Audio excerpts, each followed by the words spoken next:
Welcome into the Chris Hatcher Show, presented by Alabama 811. I'm John McAfee, filling in for Kevin Blackwell this afternoon. And of course, we're joined as always by head coach Chris Hatcher. And coach, first of all, congratulations. SoCon champions for the first time since 2013.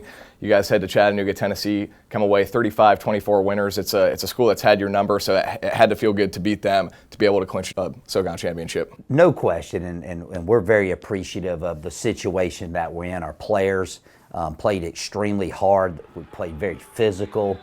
We just had a different sense of urgency about us all week at practice and headed into that ball game. So I'm awfully happy for those guys.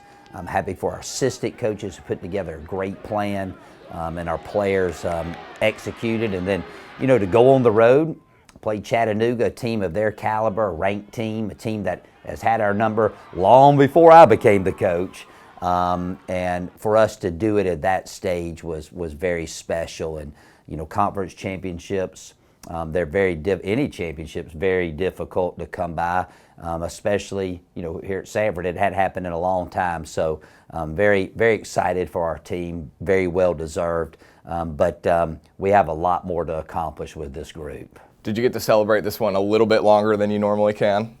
Yeah, I didn't want to leave the locker room. I usually get in, shower, get out, and wait on the team. But I think I was the last one this week. So, it was good. It was a short trip, so we got back early.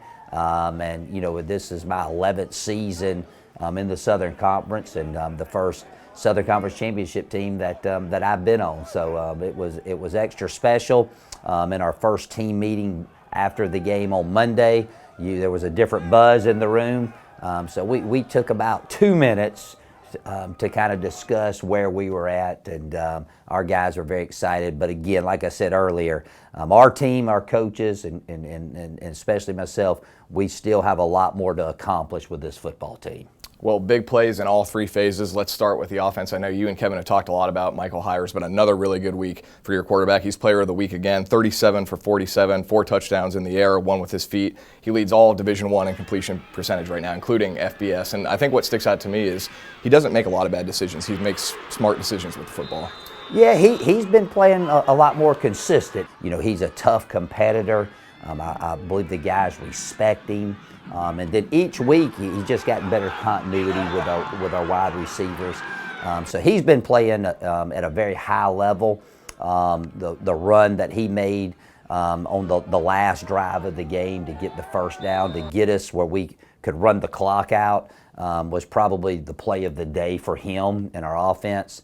But as much as we want to talk about him, and we'll talk about it a little bit, but is our offensive line, man, they have been playing lights out. And so I'm sure if he was sitting here, he would give all, as a former quarterback, we give all the credit to the offensive line because they've been playing at a very high level. Couple of receivers with big games as well. DJ Rias, 100 yards, including an 80-yard touchdown. And Kendall Watson, a Chattanooga native, has a huge game, especially at first half. 3 first-half touchdowns, 66 yards. Looked like maybe he had a little bit of extra motivation playing in his hometown. Yeah, he played well, and he's been playing well all season. He's very difficult to guard in man coverage, extremely good after the catch. And so it was extra special going back home and performing like that. And then, of course, DJ had a big catch there at the beginning of the third quarter for the 80-yard touchdown. And then, Chandler Smith had a bunch of catches. He's been playing good. Judd Cockett, those 4 guys right there, with the level they're playing, it's hard to double anybody. And they're great competitors. But the thing that really you don't really see if you're watching, our receivers, their perimeter blocking was phenomenal on Saturday, and that's always really good to see. Defense had a great showing as well again this week. Hakeem Johnson, an interception for the second consecutive game. Isaiah Richardson had 9 tackles, and he had that big interception in the end zone in the third quarter. And then the blocked field goal late in the game as well. I mean, a fourth quarter shutout, too, in a close game. I mean, the defensive effort was impressive all afternoon. Well, let's go back to week 1. We're successful because we play good defense. We're able to run the ball. So we were able to do both of those things on Saturday. We had a big challenge because of the physicality of the offense and defensive lines, but our defense, they rose to the occasion. We played well. We did give up a couple big runs, but their running backs are phenomenal, some of the best in the league. But we had a big fourth down stop. We forced turnovers. And then, the sequence at the end of the game, Trey Elston knocks the ball out of the receiver's hands in the end zone. Freddie Flavors blocks the kick, and then the offense takes over and runs out 8 minutes and 5 seconds and 3 timeouts for Chattanooga not to get the ball. So, again, very proud of our defensive effort.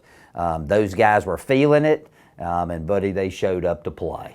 Well, you guys are SoCon champions. You got the automatic berth to the FCS postseason out of the SoCon, but you still got one more big game on the schedule. It's home this Saturday against the Mercer Bears. Whenever Samford and Mercer clash, we know it's going to be a pretty exciting game. Yeah, well, there's no question. It was a lot more fun talking about last week than moving on, Foose. But, yeah, it's a huge game. It's the next game on our schedule. Our goal is to win one game a week, and our players understand that, the byproduct of doing that is when you win championships and you get the accolades. So we're business as usual. We're excited about coming back home to play. It's senior night, and we got a lot of seniors. We got a lot of seniors that have been here for a long time, especially due to COVID. And then we have a lot of seniors that this is, came as grad transfers. So it's an exciting time. But our opponent has a great football team. I mean, they're a ranked team. They played extremely well all season long. Again, they're very physical in the lines. They run the ball well. Very similar to the Chattanooga game.